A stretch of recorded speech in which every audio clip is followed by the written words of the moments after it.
بسم الله الرحمن الرحيم. السلام عليكم ورحمة الله وبركاته. الحمد لله والصلاة والسلام على رسول الله وعلى آله وصحبه أجمعين، أما بعد. قال الله تبارك وتعالى: وننزل من القرآن ما هو شفاء ورحمة للمؤمنين ولا يزيد الظالمين إلا خسارا. وقال الله تبارك وتعالى: هل يستوي الذين يعلمون والذين لا يعلمون. پاکستان اللہ کی بہت بڑی نعمت ہے اور یہاں پہ فتنوں کی بھرمار ہے، کثرت سے فتنے ہیں. ان فتنوں کی پہچان یہ میری اور آپ کی، ہم مسلمانوں کی ذمہ داری ہے. ہم ان فتنوں کے متعلق لوگوں کو آگاہ کریں، لوگوں کو بتائیں. یہ بھی ہماری ذمہ داری ہے. ایک چیز کو اگر آپ دل میں برا جانتے ہیں تو وَذَلِكَ أَضْعَفُ الْإِيمَانِ، یہ ایمان کے کمزور ترین ہونے کی علامت ہے. مثلا اگر آپ کسی چیز کو اپنے ہاتھ سے روک سکتے ہیں، اپنی زبان سے روک سکتے ہیں، اور اسی طرح تو یہ ہمارے پاس ایک سوشل میڈیا ایک بڑا اچھا ذریعہ ہے جس کی وجہ سے، جس کی بدولت ہم لوگوں کو آگاہ کر سکتے ہیں کہ یہ رائٹ ہے اور یہ رانگ ہے. بہت سارے لوگ یہ جانتے ہوں گے کہ انہوں نے یہ والی ویڈیو دیکھی جس میں یہ کہا گیا، ایک مووی تھی انڈیا کی جس میں رانگ نمبر کی بات ہو رہی تھی. تو وہاں کے جو موویز کے اندر، یعنی اس مووی میں کام کرنے والے جو لوگ تھے یا کوئی ان کے ایکٹر وغیرہ ہوں گے، انہوں نے یہ کہا کہ رائٹ نمبر پھر کیا ہے. تو دیکھیں، رائٹ نمبر ایک ہوتا ہے ہمیشہ، اور رانگ نمبر کئی سارے ہوتے ہیں. یہ بات سمجھنے والی ہے. اب مالا علی کردی پاکستان آئے ہوئے، کبھی لاہور ہیں، کبھی اسلام آباد ہیں، کبھی پشاور ہیں. لوگ دور دراز سے سوشل میڈیا کے اوپر ان کی تشہیر کو سن کے وہ ان سے ملاقات کے لیے پہنچ رہے ہیں، ملاقات کرنا چاہتے ہیں. اور یقیناً ایک اٹریکشن ہے لوگوں کے اندر کہ ہماری ان سے ملاقات ہو جائے، اور ملاقات بھی مطلب اس طرح سے ہو کہ مطلب ہم اپنے مریضوں کو چیک کروا لیں، لوگوں کو دکھا دیں ہمارے بچے بول نہیں سک رہے اور ان کے سماعت نہیں ہے، ان کی بصارت نہیں ہے، اور اسی طرح کچھ معذور لوگ ہیں وہ ان کے پاس جا رہے ہیں. یہ یقیناً ہر بندے کی اپنی ایک چوائس ہے. ہر بندہ ایک چوائس رکھتا ہے. اس چوائس کا استعمال وہ بندے کے اوپر ڈیپینڈ کرتا ہے کہ اس کو استعمال اس کو کرنا چاہیے یا نہیں کرنا چاہیے. لیکن کچھ باتیں ہیں، جو کچھ چیزیں ہیں وہ میں آپ کے سامنے شیئر کرنا چاہتا ہوں، اور آپ احباب تک ان کا جو رد عمل ہے وہ میں آپ کو دینا چاہتا ہوں، تاکہ ہم لوگوں کو یہ سمجھ آ جائے کہ ہر صاحب دستار، وہ کس طرح سے ایک شعر ہے. تو اس حوالے سے جو ہے نا وہ میں یہ بات بتا دوں آپ کو کہ سب سے پہلی چیز ہے کہ مالا علی کردی پاکستان کے نہیں ہیں، آؤٹ آف کنٹری سے ہیں، پاکستان سے باہر سے ہیں، اور ان کا تعلق جو ہے وہ سلف صالحین منہج السلف سے نہیں ہے. ایک منٹ ذرا، اصل میں یہ اتنا اہم ڈسکشن ہے کہ اس کے لیے وقت جو ہے نا وہ تھوڑا درکار ہے. لوگوں نے اس پر بہت ساری جو ہے نا وہ کمنٹس اور باتیں اور بہت ساری چیزیں جو ہے نا وہ لوگوں کو مطلوب ہیں. لوگ یہ جاننا چاہ رہے ہیں کہ کیا واقعی مالا علی کردی کے پاس ایسی کوئی جادو کی چھڑی ہے کہ جس بندے کے سر پہ ہاتھ رکھ دے وہ اسی وقت وہ درست ہو جاتا ہے، اور وہ جو معذور ہو سال ہا سال سے وہ ایک دم سے ٹھیک ہو جاتا ہے. دیکھیں، اللہ تعالیٰ نے آج کے دور میں جو چیز واضح طور پہ ہم مسلمانوں کو دی ہے وہ قرآن کریم ہے. قرآن کریم ایک ایسی کتاب ہے جس کے توسط سے، جس کے وسیلے سے آج بھی اللہ تعالیٰ لوگوں کو فائدہ دے رہا ہے. لیکن وہ فائدہ ان لوگوں کے لیے ہے جن لوگوں کا ایمان اور عقیدہ درست ہے. یہاں پہ یہ لفظ پتہ نہیں استعمال کرنا چاہیے یا نہیں، لیکن میں یہ سمجھتا ہوں کہ اگر یہ لفظ استعمال کریں تو زیادہ بہتر ہے، تاکہ لوگوں کو یہ اویئرنیس ہو جائے. جو لوگ وہاں پہ ان کو ہر صاحب دستار محقق نہیں ہوتا. اویس خان بہت شکریہ جی، بہت شکریہ. اچھا اب یہاں پہ یہ بڑا اہم سوال ہے، وہ یہ ہے کہ لوگوں نے اس حوالے سے بہت سارے لوگوں نے مجھے کالز بھی کی، ٹیلی فون کیا اور پوچھا کہ علی بھائی ہم نے ان سے ملاقات کرنی ہے. حقیقت یہ ہے کہ میری ان سے مولا علی کردی سے میری بات ہوئی جب وہ یہ بھی پچھلے دنوں ترکی میں تھے، اور جب میری ان سے بات چیت ہو رہی تھی تو کچھ چیزیں جو ہیں وہ انہوں نے میرے ساتھ ڈسکس کی کہ میں پورے پاکستان میں، پوری دنیا میں جو طب نبوی کے جو مراکز ہیں وہ میں کھولنا چاہتا ہوں، اور پاکستان میں خاص طور پہ لوگوں کو بہت ضرورت ہے، اور میں خالصاً لوجہ اللہ، اللہ کے لیے میں کام کرتا ہوں، اللہ کے لیے میں لوگوں کو علاج اور معالجہ کی طرف میں لے کے آتا ہوں اور لوگوں کا علاج کرتا ہوں، میں کوئی وہ نہیں کرتا. آپ بالکل ٹھیک کرتے ہیں، آپ کی بات بالکل درست ہے جی، ہم مان لیا. اب اگلی بات یہ ہے کہ جو لوگ یہ کہہ رہے ہیں کہ مولا علی کردی جو ہیں وہ یعنی کس طرح سے علاج کر رہے ہیں، میں آپ کو 2-3 نقطے بتا دیتا ہوں، انشاءاللہ آپ کو صحیح سمجھ میں آ جائے گا.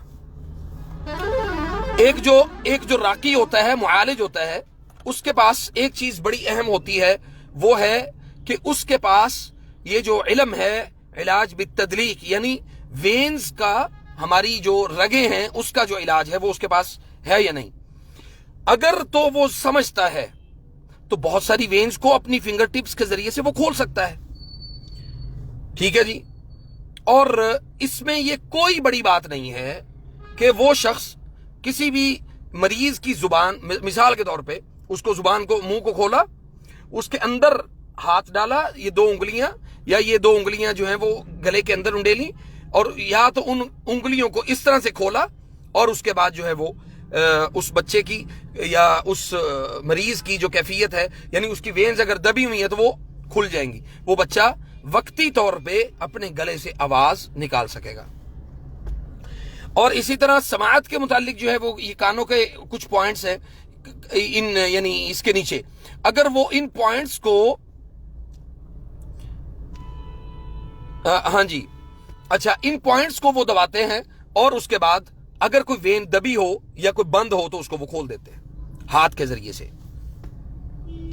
یہ کہنا ہرگز میں مناسب نہیں سمجھتا کہ کوئی یہ کہے کہ بھئی وہ بندہ جادوگر ہے. کیوں؟ اس لیے کہ میں نے اپنی ذاتی طور پہ میں نے ان کو جادو کرتے ہوئے نہیں دیکھا. ٹھیک ہے، ان کے بارے میں بہت ساری باتیں جو ہیں وہ معروف ہو رہی ہیں، لوگ باتیں کر رہے ہیں. جب تک میں ذاتی طور پہ ان کو جادو کرتے ہوئے نہیں دیکھتا تو میں تب تک ان کے بارے میں یہ رائے قائم نہیں کر سکتا کہ وہ شخص جادوگر ہے.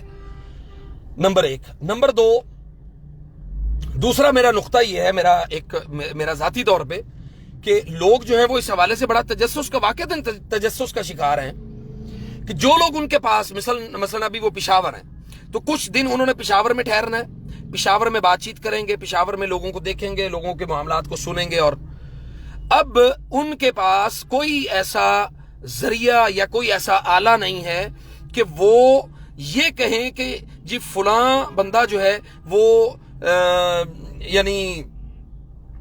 یعنی کوئی شخص ان کے پاس فوری طور پہ گیا اور وہ فوری طور پہ ٹھیک ہو کے آ جائے.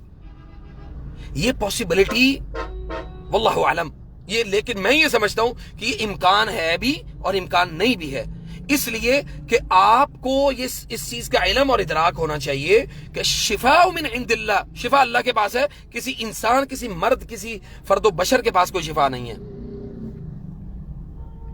کسی شخص کے ہاتھ میں شفا نہیں ہے. اللہ کی قسم کھا کے کہتا ہوں کسی بندے کے ہاتھ میں شفا نہیں ہے. اچھا جی، دوسری چیز یہ ہے، اب یہاں پہ سوال یہ ہے لوگوں کا کہ علی بھائی وہ ہاتھ لگاتا ہے تو بندہ ٹھیک ہو جاتا ہے، وہ کیسے ٹھیک ہو جاتا ہے؟ واللہ عالم. لیکن میری ذاتی رائے ہے کہ اللہ تعالیٰ اگر چاہے تو اس بندے کے ہاتھ سے اس بندے کو شفا دے دے. ٹھیک ہے جی. اور جس طرح سے ایک معذور بچی کو ہمارے پاس لے کے آئے پچھلے ہفتے میں، وہ لے کے آئے اسے اور اس کو اٹھا کے لے کے آئے تھے، اور اس موقع کے اوپر تو وہ بچی نہیں چل پائی، لیکن اگلے ہفتے جب اس بچی کو دوبارہ رقیہ کے لیے لے کے آئے، دم کے لیے، تو میں نے اس بچی کے والدین سے پوچھا، میں نے کہا ماشاءاللہ آپ کی بچی تو چل پھر رہی ہے. اور واقعتاً مجھے اللہ کے فضل سے مجھے بڑی خوشی ہوئی کہ یا رب تو نے اس بچی کو شفا دی، معصوم سی بچی ہے.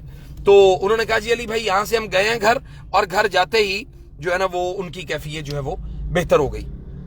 آہستہ آہستہ بچی کے پاؤں ٹیڑھے تھے، وہ نارمل آہستہ آہستہ ٹھیک ہو گئے. اللہ عالم، نظر لگی تھی اس بچی کو، اللہ تعالیٰ نے اس بچی کو صحت دی الحمدللہ. اور دوسری بات، ایک نا طوفان آیا ہوا ہے اس وقت پورے پاکستان میں. طوفان ہے کہ خاص طور پہ روحانی علاج کے حوالے سے لوگ ان کے مطلب ان کی ذات کے متعلق عجیب و غریب باتیں کر رہے ہیں. کرنے دیں، کوئی مشکل نہیں ہے، اکثر لوگ یہ باتیں کرتے ہیں.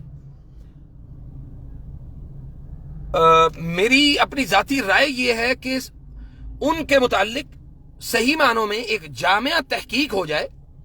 تحقیق کرنے کے بعد لوگوں کو اویئر کیا جائے اور لوگوں کو یہ بتایا جائے کہ مولا علی کردی جو ہیں وہ علاج قرآن کے مطابق کرتے ہیں یا طب نبوی کے مطابق. اب ایک آدمی جس کا تجربہ اتنا بہترین ہو، یعنی اتنا ٹائم اس بندے نے اس کام میں لگایا ہو، تو کیا اس بات میں کوئی پریشانی ہے کہ اگر کوئی شخص وَنُنَزِّلُ مِنَ الْقُرْآنِ مَا هُوَ شِفَاءٌ وَرَحْمَةٌ لِّلْمُؤْمِنِينَ وَلَا يَزِيدُ الظَّالِمِينَ إِلَّا خَسَارًا وَيَشْفِي صُدُورَ قَوْمٍ مُؤْمِنِينَ. یہ پڑھ کے اللہ تعالیٰ سے شفا اس شخص کے لیے طلب کرے تو کیا اللہ تعالیٰ اس کو شفا نہیں دے گا؟ تو اللہ تعالیٰ قادر ہے. برائے مہربانی اپنے نظریے کو، اپنی اس کیفیت کو آپ خدا کے لیے آپ اس کو تبدیل کریں تھوڑا، اور اپنے تحقیق کے بعد بات کریں. انشاءاللہ میں اس پر تحقیق بھی کر رہا ہوں. جو اب تک میرے سامنے جو تحقیق ہے، چونکہ میری ذاتی طور پہ میری ان سے بات ہوئی، تو اگر پاسبل ہوا تو میں انشاءاللہ میں آپ کو ان کی جو وائس ہے وہ میں آپ کو سناتا ہوں. ابھی ایک منٹ ذرا میرے ساتھ ہی آپ رکے رہیے گا، ان کی میں آپ کو وائس سناتا ہوں تاکہ آپ کو یہ کلیئرٹی ہو جائے انشاءاللہ. یہ آواز ہے جی مولا علی کردی کی، تو آپ یہ آواز سنیں ذرا.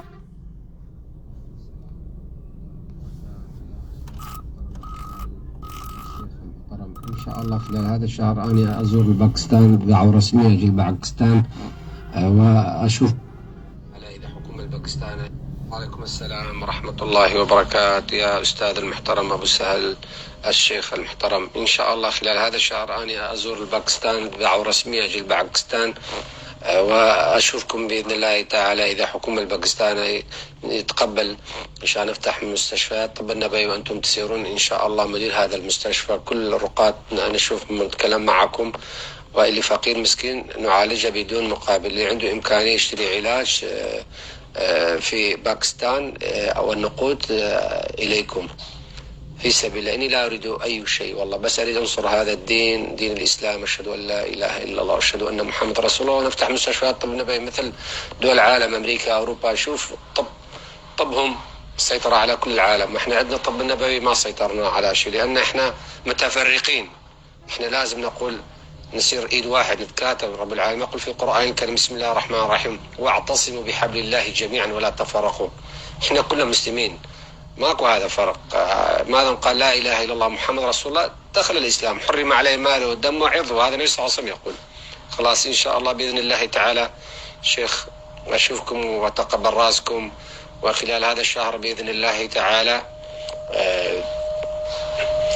ان شاء الله اكون موجود باذن الله تعالى. اچھا جی، ابھی یہ مجھے ان کی کال یعنی یہ ان کا مجھے میسج آیا، میری ان سے بات بھی ہوئی. تو اب انہوں نے کہا کہ بھی میں انشاءاللہ دیکھیں یہ ایک نظریہ ہے ان کا نظریہ یہ ہے، انہوں نے یہ جو مجھے بتایا یہ میں نے آپ کے سامنے رکھا ہے. انہوں نے کہا جی میں پاکستان آؤں گا، میں ابو سہل انشاءاللہ میں آپ سے بہت ملاقات کا جو ہے نا وہ کوشش کروں گا انشاءاللہ کہ میری آپ سے ملاقات ہو جائے. اور میرا یہ یعنی پاکستان کے اندر مختلف جگہ پہ جو رقیہ سینٹر ہے یا رقیہ جو طب نبوی کا علاج ہے اس کو کھولنے کا میرا ارادہ ہے، تاکہ میں لوگوں کو یہ بتا سکوں کہ ہم واعتصموا بحبل اللہ جميعا ولا تفرقوا، کہ ہم مسلمان ایک ہیں اور اللہ کے رسول صلی اللہ علیہ وسلم کی طرف اور ہم اس کی طرف لے کے آ رہے ہیں. میرا خیال ہے کہ ذاتی طور پہ جب تک ہم نے ان کو ایسا عمل کرتے ہوئے نہیں دیکھا، بہت سارے لوگوں نے جو ہے نا وہ یہ کہا کہ جی آپ نے او بھائی نہ کرو یار نہ کرو، آپ نے مطلب ان کو ابھی تک ان کے متعلق صرف باتیں ہیں، ٹھیک ہے. اور دوسری بات یہ ہے کہ جو میرے بھائی ان پر اعتراضات کر رہے ہیں، اللہ کے لیے دیکھیں یہ چیز، اس چیز کو ذرا سمجھنے کی کوشش کریں کہ یہ کام شیطان کا ہے.